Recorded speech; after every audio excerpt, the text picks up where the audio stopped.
6년 현대보험 노사장을 할 때 참여를 안 했습니다. 저희 거부하고 뒷거리 투쟁을 해왔고, 그리고 이제 그 산재보험 계약되었다, 그리고 질병판정위원회 해체되어야 된다, 이런 것을 가지고 매년 싸워왔던 과정이 있었습니다.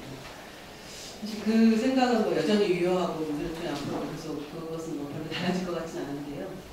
근데 이제 이번에 현대보험 그 제도개선 논의에 참여하기로 했던 것은 사실 2006년 합의 이후에 상당히 계약되고 또 질병판정위원회의 그 부승률이 계속 떨어지면서 지금 이제 어쨌든 제도개선 논의에 참여를 해서 최선을 좀 다해봐야겠다는 것들이 좀 있었던 것 같습니다.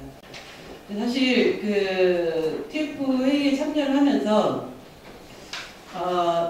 어떻게 보면 이제 사업장에서 예방을 제대로 하지 않고 그런 것으로 인해서 노동자가 죽고 다치고 병들고, 근데 이런 것에 대한 보상을 사회적 합의라고 하는 내지는 산재보험 재정이라고 하는 그런 틀에서 계속 이렇게 노사 균형인지 뭔지 모르겠는데 뭐 경청이 받아들일 수 있는 선? 뭐 이런 정도에서 계속 해나가야 되는 것인가, 이런 게 가슴도 무겁고 답답하고 이런 마음들이 계속 들었던 것 같습니다.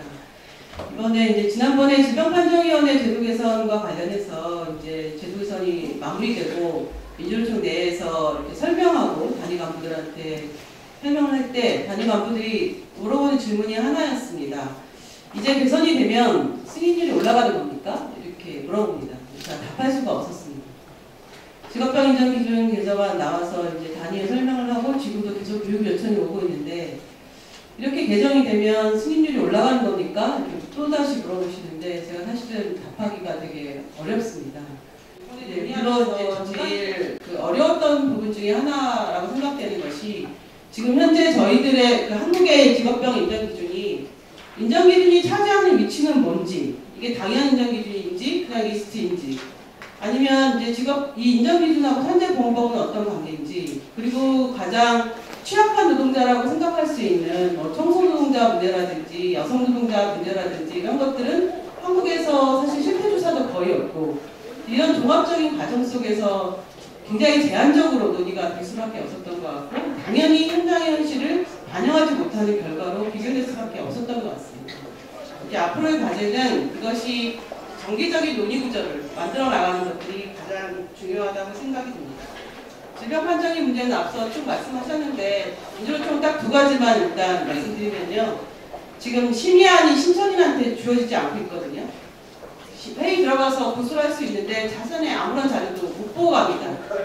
다른 것보다도 이게 우선적으로 해결되어야 될 거라고 보고, 위원들한테 사전에 자료 제공하는 것들이 우선적으로 해결되어 나갈 거라고 봅니다. 앞으로의 논의가 지금 오늘 토론회처럼 좀 많은 그런 사회적인 논의 과정 속에서 인정기준에 대해서 후속 논의가 진행이 됐으면 좋겠습니다. 예, 한국노총의 임성호입니다. 인정기준에 대해서는 지금 판정제도도 많이 손을 받고 인정기준도 아주 조금 손을 받지만은 그런 것들은 워낙 잘못되어 있기 때문에 손을 보는 정도였습니다. 아까 김영선 국장도 얘기하셨지만은 그 질병 판정제도 개선을 위한 12가지 그 논의 주제가 있었는데 마지막 13번째인가 주제가 그 질병판정위원회 폐지였습니다. 그 폐지에 대해서 저희도 그 폐지라는 논의 주제는 없애지 말자.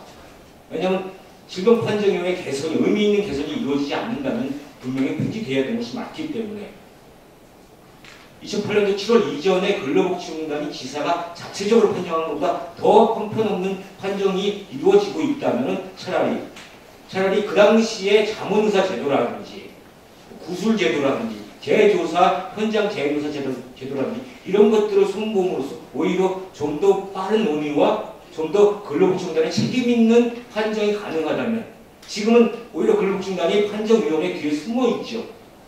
그것이 판정률이 엄청 떨어졌는데 불구하고 근로복지공단 본인의 책임이 아니라고 얘기할 수 있는 구조죠. 지금 위원들이 그렇게 결정했다고 할 수 있죠. 지금 이런 부분 때문에 폐지가 노동계로서는 영원히 주장하지 않을 수 없는 한 과제가 되고 있다는 부분인데, 근본적으로 말씀드리고 싶은 부분은 이 산업재해에서 업무 관련성을 어떻게 판단할 수 있느냐, 인정기준을 얘기하다 보면 분명히 나설 수밖에 없는데, 과연 의학적 인과관계를 얘기하는데 과연 의학적 인과관계가 성립이 되는지, 엑스레이 한 장, MRI 한 장 보고서 이것이 이래서 온 것인지, 나이 먹어가면서 누구나 다 오는 병인지, 그것을 판정한다는 것이 과연 의학적으로 가능한 것인지 좀 불가능하다고 봅니다. 불가능하다고 불구하고서 그것을 가릅니다. 산재냐 아니냐로. 그 가르는 그런 의학적 오만, 이것으로 인해서 그 결과는 엄청난 하늘과 땅의 차이로 나눠집니다. 보상의 차이로 나눠지죠. 상당 인과관계 역시 어느 정도가 상당한지를 사실은 일반 당하는 노동자에 있어서 알 수가 없는 부분이에요. 상당하다라고 얘기를 했는데 그것은 과연 우리나라만의 문제냐는 그렇게 보지 않습니다. 외국도 마찬가지라고 보여지거든요. 독일이든지 일본이든지 하물며 미국도 마찬가지라는 말이죠. 의학적으로 이것이 업무 관련성을 100% 명확하게 밝힐 수 없다는 것은 모든 나라가 동의하는 부분입니다. 대신에 사회적 합의를 통해서 이것을 이 애매한 영역을 어떻게 처리할 것이냐.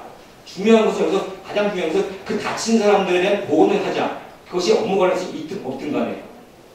그래서 업무 관련성이 아주 명확한 일부의 것들은 산재로 처리하고 그렇지 않은 것들은 그 나라가 갖고 있는 사회보장 시스템으로.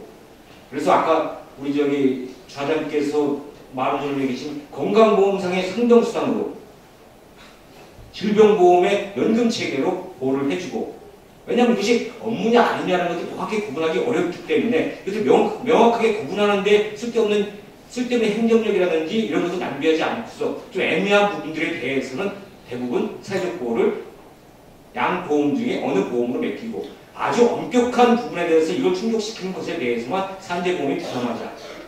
그런데 그 보험의 부담분에서 사업주가 대부분 많이 부담을 하고 있습니다. 상병수단 같은 우리나라 대한민국의 사업주는 업무 외로 판명 나눠서 아무것도 보호를 안 해주고 있죠. 건강보험료의 50% 내지는 이것은 의료비에 본인 부담분을 제한 50%에 50%이기 때문에 25% 의료비에 25%만 부담하고 있는 거죠. 상병수당은 0입니다. 제로입니다. 그렇기 때문에 우리나라에서 산재보험에서 업무상이냐 아니냐의 문제는 외국의 것과 비교할 수가 없다는 거죠. 외국에서는 소수만 보호해도 전체적으로는 모두 다 보호할 수 있는 구조인데 우리는 소수만 보호하면 나머지 사람들은 대다수가 사회적 보호에서 누락되는 구조라는 거죠. 그렇기 때문에 산재보험의 인정 범위에 있어서는 외국과 다른 포션을 가지고 있을 수밖에 없는데 이것이 전혀 인정이 안 되는 겁니다. 그래서 우리나라에서의 근골격 질환이나 뇌심혈관계 질환, 각종 직업성 질환들에 대해서는 인정기준 자체가 좀 더 확대돼야 되는데 상당 부분 업무 관련성이 중첩되어 있는 부분, 좀 애매모호한 부분들, 50% 내에서 왔다 갔다 하는 부분들은 사실 기본적으로 산재보험이 부담할 수밖에 없습니다. 건강보험이 일정 부담을 갖지 않는 이상은.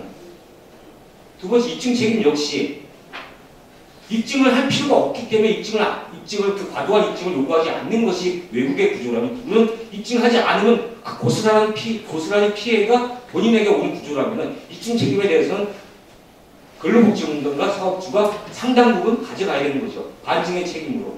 반등하지 못하면 노동자의 재해에 대한 피해를 보상을 해줘야 된다는 말입니다. 맞습니다. 그런 구조로 산재보험이 바뀌어야 되는데 지금의 인정기준 바꾸고 판정제도 바꾼 부분들은 사실상 워낙에 잘못되고 개판으로 운영되었던 것들을 조금 손 보고 있는 부분이고 그것조차도 막혀있는 부분입니다. 상당 부분. 60시간 부분 마찬가지겠죠. 그런 부분들에 대해서 좀 더 이런 논의가 앞으로 지금 여기 계신 분들하고 같이 좀 거대하게 사회적 논의로 시작돼야 될 시점이 아닌가 이런 생각을 해봅니다. 물론 이것은 건강보험에서의 상병수당 요구로 사회보장 요구로 복지 요구로도 나타나야 되겠지만 산재보험에서조차도 보장성의 부분으로 충분히 요구되어야 될 거라고 보여집니다. 논의 과정에서 보면 저희들 실무적으로 논의하다 보니까 여러분들은 이제 법이 모든 것을 법과 시행령, 시행규칙이 모든 것을 포괄했으면 하는데 저도 출발은 그렇게 했지만 법이나 이런 것들이 포괄할 수 없는 부분들이 상당히 많이 있습니다. 감시 단속의 문제도 그렇고 운수도 문제도 그렇지만 이것들에 대해서 법이나 시행령에다가 그렇게 일일이 못 박을 수 없는 부분도 있고 특히 근골격 질환 같은 경우는 저희들이 근골격 질환 인정기준 소위원회가 있었지만 거기서는 일정한 기준을 갖는 것 자체가 문제가 있다라고 이제 많이 올라와 버리는 바람에 우리들의 생각과 좀 달라졌죠. 이제 결국은 많은 부분들이 사실은 판정 지침 매뉴얼이 되겠죠. 근로복지공단의 내부 규정이 있는데 이 내부 규정이 사실은 많은 부분 판정위원들의 판정에 영향을 미칠 수밖에 없는 구조이고요. 그리고 국회 질환이나 뇌신경관 질환의 재해조사 시트. 지금 재해조사 시트상 업무 부담이 있다라고 하는 업무 부담이 어느 정도 2분의 있다고 하는 것들의 대부분이 부정되고 있습니다. 시트가 올라가도 판정위원들에 의해서. 물론 판정위원회 구조를 일부 바꿨지만 앞으로는 이 재해조사 시트가 좀 더 세분화되고 정량화돼서 아주 명백한 의학적 반증이 없는 이상 이런 것을 인정해줄 수 있어야 되는 거죠. 그래서 재해조사 과정에서 내 업무 부담이 높은 걸 나왔다면 노동자들이 모두가 이것들은 업무 가능성이 높구나라. 그러면 인정될 확률이 매우 높구나라고 받아들여져야 되는데 지금은 그것이 아무 의미가 없다는 것을 여기 노무사분들이나 산재환자분들 다 알고 계실 겁니다. 근데 그런 부분들이 앞으로 재해조사 시트에 지금 연구 영역이 보완 연구 영역이 진행되지만 그 연구 영역의 마무리, 그다음에 그들을 적용하는 과정에서 좀 더 필요하다는 걸 보여주시고요. 마지막 우리 박노무사님이 얘기하신 최고 최저 기준의 문제는 제가 문제의식을 좀 공익노무사에 좀 던지긴 했지만은 상당 부분 도움 많이 좀 받고 있습니다. 이 논의 자체가 지금 고용노동부에서 그 방법을 찾고 있는 것으로 알고 있는데 그런 것들이 여기서 끝나는 것이 아니라 앞으로 좀 그 최저임금 논의에 있어서 그냥 노동계가 주장하는 것이 전체 노동자의 임금의 절반을 우리나라 최저임금을 달라 이렇게 요구를 하고 있는데 이런 부분들이 벌써 아까 저는 그걸 몰랐습니다. 솔직히 죄송한 말씀입니다. 아까 그 옛날 5인 상용근로자에서 갑자기 일용직이라든지 이런 것들이 벌써 2008년도에 추가됐었노라. 발표도 월별 발표에서 분기 발표로 바뀌었노라. 이런 것들 자체가 사실 새롭게 지금 저는 개인적으로 보는데 우리 중앙연구원에서 다 알고 있었겠지만 그런 부분들 다시 그 내부적 검토해서 산재보험이라든지 최저임금 논의에서 좀 더 적극적으로 개입할 수 있도록 하는데 도움을 많이 받은 것 같아서 굉장히 고맙다는 말씀.